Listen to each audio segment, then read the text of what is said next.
Hello BookTube, my name is Elizabeth. Welcome or welcome back to my channel, Bookies and Books. This is my pile of possibilities for the most wonderful BookTube event, Nonfiction November. It's the most wonderful time of the year. I really love nonfiction. I'm always super excited for Nonfiction November, and this year is no exception. In case you don't know what it is, perhaps you're from the future, a very weird future where my channel would be more known than Olive's channel. I'm going to leave information in the description box below. And anyway, I'm just going to repeat it now. So Nonfiction November is a challenge created by Olive from the channel A Book Olive, and she invites us to read more nonfiction than we usually do. So if usually you read 0 nonfiction, try reading 1. If you read on average 1 nonfiction a month, try reading 2. In my case, I've said more than once on this channel that about half of what I read is nonfiction. It was true last year, it was true the year before, and the one before that. But this year, it's not even close. The last time I checked, and that was in August, about 1/3 of what I had read so far was nonfiction. And since then, I know that I have read way more fiction than nonfiction. So I think I currently stand at about 25%. So my objective for Nonfiction November will be to make my general statement true for at least 1 month. I want to read at least 50% nonfiction in November. And that can be counted either in number of books or in number of pages, because there are quite a few chunksters on my TBR, on my pile of possibilities, as you will see. I say pile of possibilities because I cannot read all of these books, and I may end up reading other books anyway that are not even presented in this video. Olive suggests 4 keywords that we can use in any way we want to organize our pile of possibilities, our TBRs, our reading plans for November. The keywords this year are record, element, border, and secret. And at first I thought I would organize the books of my pile of possibilities according to these prompts. But then I decided it would make more sense to organize them according to their genre. And as I present them, say how they fit the prompts. Because there's always a way of making a book fit at least one of the prompts. So I organized the books according to genre, and I realized that I have 2 genres on my pile of possibilities. The first one is history, because that is by far my favorite subject in nonfiction. I have history from all over the world, all different time periods, but history is really present in this pile of possibilities. And the second genre that I have, I guess, is books related to art, music, literature, painting. However, they are a little bit related to history too, because most of them would fit in the category art history, whether it's music history or history of painting or whatever. So my entire pile of possibilities is looking towards the past. That's who I am, I guess. So I'm going to start with the first book, and the first book fits the prompt record. Record, Olympic record, world record, personal record. And as readers, we have personal records, I guess, that we can beat, like sportsmen. 2,304 pages. That would be the longest book I have ever read, and that would also be the oldest nonfiction I have ever read. If I read it, because obviously I haven't read it yet. You will probably recognize the name of the author, that is Plutarch, and that is Parallel Lives, obviously French translation of the ancient Greek text. This translation dates from 2001, I think. You don't really care about that. This would be a record for me in the 2 ways I've mentioned, and also in a third way. It's the most expensive book I've ever bought. So I want to get my money's worth of that book. I am going to read that book. Maybe not all in November. I've already started. I have read 1 set of Parallel Lives, and I've read the introduction. And I don't know what sort of rhythm I will use to go through this book, because I won't read it cover to cover without reading anything else in the middle, because it's too much for my poor little brain. So I don't know if I'm going to read 1 life a day, 1 pair of lives a week, perhaps 2 pairs of lives a week, because at 1 pair a week it would take me 6 months. At 1 life a day it would take me about 2 months. 2 pairs 2 pairs of lives a week, that would take me about 3 months. That sounds reasonable. Maybe I'll go for that. But I'm certainly going to read some of it in November. The other books that I have, as I said, they're all history in a way. So that means they're all based on historical records. So they all fit at least that prompt. And the next one is an actual historical record. This is A Woman's Experience in the Great War by Louise Mack. This is a memoir of World War I. I bought a box set of World War I memoirs in the spring. I still have 3 to read, including this one. And I always find November a good time of the year to read about World War I. In Canada, we have November 11, which is Remembrance Day. It's the last day of World War I. And World War I was the deadliest war in Canadian history. Officially, Canada, since its independence, I guess, in 1867, has participated in 4 wars: World War I, World War II, the Korean War, and the Afghanistan War, the Afghan War. And of all these 4 wars, World War I accounts for more than half the casualties. So more than half the Canadian soldiers killed during wartime have been killed during World War I. So that's why it's I find it always sobering to read about that topic in November. Next book of history, The Tigress of Forli by Elizabeth Lev. I've used that book on I don't know how many piles of possibilities, and for some reason I never pick it up. But hopefully I'm going to pick it up at some point. So this is the biography of Caterina Riario Sforza de' Medici. She's a woman who lived in Italy in the 15th century. And it would fit the prompt border because Forli is not within the borders of my country, which is Canada. And it is also, in the 15th century, it was close to the border with Tuscany, so with a foreign state. So that fit the word border. Another book that would fit the word border, in addition to the word record, 1491, New Revelations of the Americas Before Columbus by Charles C. Mann. So this is a work of history about the state of the Americas before the arrival of the Europeans. And I say it would fit the word border because it's about the Americas before it was divided in the countries as we know it today. So before borders were traced on the map of the Americas. The next work of history brings me on the other side of the world, that is in the Pacific. Cook, The Extraordinary Voyages of Captain James Cook by Nicholas Thomas. Thomas or Thompson? Thomas. This book, the title pretty much says it all. It's about the voyages of Captain Cook. And it would fit the word element because in ancient Greece, the Greeks thought the world was made of 4 elements: air, water, fire, and earth. So Captain Cook traveled on water, so on sea, in ships propelled by wind, so air. He was looking for new lands, earth, and his name is Cook. To cook stuff, you need fire. 4 elements. My next work of history comes highly recommended by Anne from the channel Anne Novella. I'm going to leave a link to her video. She makes a very compelling case for this book. So this is Congo. It's translated from the Dutch. The author is David Reybrouck. It is available in English too. So in this book, what happens is that the author, who is, I think he was born, I don't remember where he was born. He was born in Belgium. So he is from Belgium, and he went to Congo, the Democratic Republic of Congo. So the Congo where the capital is Kinshasa, the Belgian Congo, as opposed to the other Congo where the capital is Brazzaville. So he went to Congo and interviewed hundreds of people, and he used these interviews to write the history of Congo. He starts with the slave trade and goes all the way to today. So this is a work of popular history, and this book could fit the word border. And for this, I'm taking Anne's suggestion.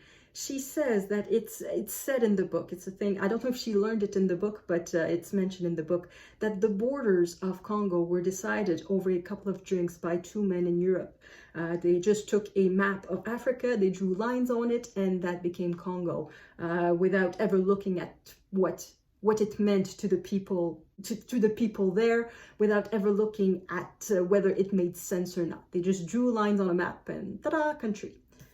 Bytown, 1847, Elizabeth Bruyère and the Irish Famine Refugees by Michael McBane. In case you don't know, you probably don't know that Ottawa, before its name was Ottawa, it was called Bytown. So this is very much local history for me. I guess this fits the prompt secret. I will be, I am sure, the only person on BookTube to talk about this, whether for Nonfiction November or for any other occasion. This is a self-published book. And self-published books are so confidential, they might as well be secret. So I guess it fits the prompt secret. So the title pretty much says it all. It is about Elisabeth Bruyère is the founder of a congregation of nuns. They were specialized in healthcare, and they were pretty much the only one willing to do something for the Irish famine refugees coming in drove in Ottawa in 1847. Oh, and by the way, these buildings that you can see on the painting, they still exist. And this is what became Ottawa's General Hospital until the 1960s. And today the buildings still exist. It doesn't look like that anymore. It's probably 10 times bigger than this, but it is still a working hospital. It is a long-term care hospital. So you don't go there if you just broke your leg, but perhaps if you need physiotherapy after that, you may go there. The Last Days of the Incas by MacQuarrie. So I am still in the Americas, but much more south than where I am right now. We are in Peru in the 16th century. And I cannot think of another prompt that it fits except record for historical records. Another book. A Train in Winter by Caroline Moorehead. This time the title is a bit less self-explanatory. So this is about women from the resistance in France during World War II who were deported to concentration camps in Poland, I think. It's their story of how they managed to survive. The subtitle is An Extraordinary Story of Women, Friendship and Survival in World War II. So this fits the prompt border again, because these women were taken across borders to concentration camps, and they came back to tell the tale. That was my last work of history. Now we are entering the other batch of books, which is more related to arts. But as you will see, they are all looking towards the past. So I guess they could also all fit the prompt record for historical record. So first one. Pandora's Jar by Nathalie Haynes. I've heard of that book on several channels. I remember in particular Jack from Spread Book Joy and Lindy from Lindy's Magpie Reads, that they talked about this book and said it was very interesting. So in this book, what Nathalie Haynes does is that she is trying to set the record straight about women in Greek mythology. She basically is the opinion that thousands of years of misogyny perhaps gave these women a bad reputation. So she goes back to these sources, to the original text, to see if perhaps these women can be rehabilitated. So think of Helen of Troy, Pandora, Electra, Medea, plenty of women. And this book fits the prompt secrets, because Pandora was given the charge of a jar full of secrets, and she let them go, apparently. This next book is not available in English. It is Comme, ciel, nous. The author was invited to spend a night in one room at the Louvre Museum, so the famous museum in Paris. And so she talks about her experience and what it inspired her. And I've learned of this book on one of the best channels on BookTube, and I think one of the best kept secrets on BookTube. The channel is The Ritual of Reading. It is by Alexandra. The videos are just stunning, just stunningly beautiful videos. Beautiful videography with soundtracks, with thoughtful. It's scripted, it's prepared. So if you're the type of person who prefers videos like mine, where you just chit chat to the camera, that's not a video for you. But if you like cozy videos, like with good food and nice products and things like that, go check Alexandra's channel. It's just awesome. So I'm going to leave a link to that in the description box, specifically to the video where she talks about this book. Another work of heart history, Mad Enchantment Claude Monet and the Painting of the Water Lilies by Ross King.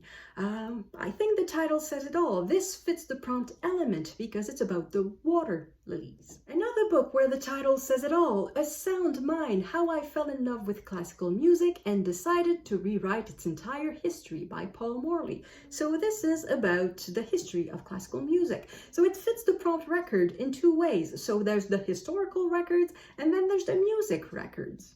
And the last book that I have to suggest, I don't know if I'm suggesting any of these books because it's books that I haven't read them yet. So the last book that I have to present is A Swim in the Pond in the Rain by George Saunders. Saunders is a teacher of writing in university, and this is basically the written version of a class he gives about the writing of short stories. And I associate this book with the prompt element, again, because there's a lot of water in the title. Rain, pond, swim, it takes a lot of water for all of that. I have a third batch of books that I forgot about at the beginning of my video. This third batch, the books are not related by the content, they are related by the facts that I don't have them. It could be because I have put hold on them at the library, because they are not released yet, or because they are on script, so I just have electronic versions. So the first one is Mussolini's Daughter by Caroline Moorehead. So the same author than A Train in Winter. I read another book by this author, which was Village of Secrets. It fits the prompt secrets because the author wrote a book with the word secrets in the title. So I read this other book, A Village of Secrets, and it was really, really interesting. So I want to read more by this author, Caroline Moorehead. And this comes out in November 1, in fact. I am 5th in line at the library, so I don't know if I'm going to get it in time for Nonfiction November, but it's a possibility. Next, Breathless, The Scientific Race to Defeat a Deadly Virus by David Quammen. This is a new release. The audiobook, I believe, is available on script, but I am not much of a fan of audiobooks in general, so I'm waiting for a paper copy from the library. The Escape Artist, the man who broke out of Auschwitz to warn the world by Jonathan Freedland. Once again, I am on a waiting list at the library. I think this one is nominated for a literary prize, the Gifford Bailey Prize of Nonfiction. I think the title says it all. It's based on historical records, so it fits the word record. The next one, I don't know if it fits a prompt. Oh yes, Borders, Brexit. So Heroic Failure, Brexit and the Politics of Pain by Fintan O'Toole.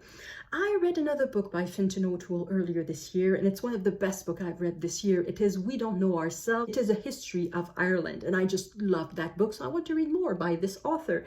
And this book is available on Scribd. And I say that, I know that books available on Scribd are not the same in every country, so it's available on Scribd in Canada. The other one, I'm going to let you guess which prompt it fits.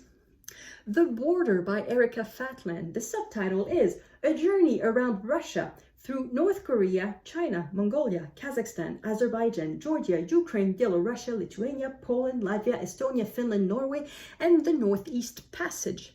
I've read another book by Erica Fatland. It was Sovietistan, I think it's mentioned there. It was super interesting. It was about the 5 republics of Central Asia, the former Soviet republics of the USSR.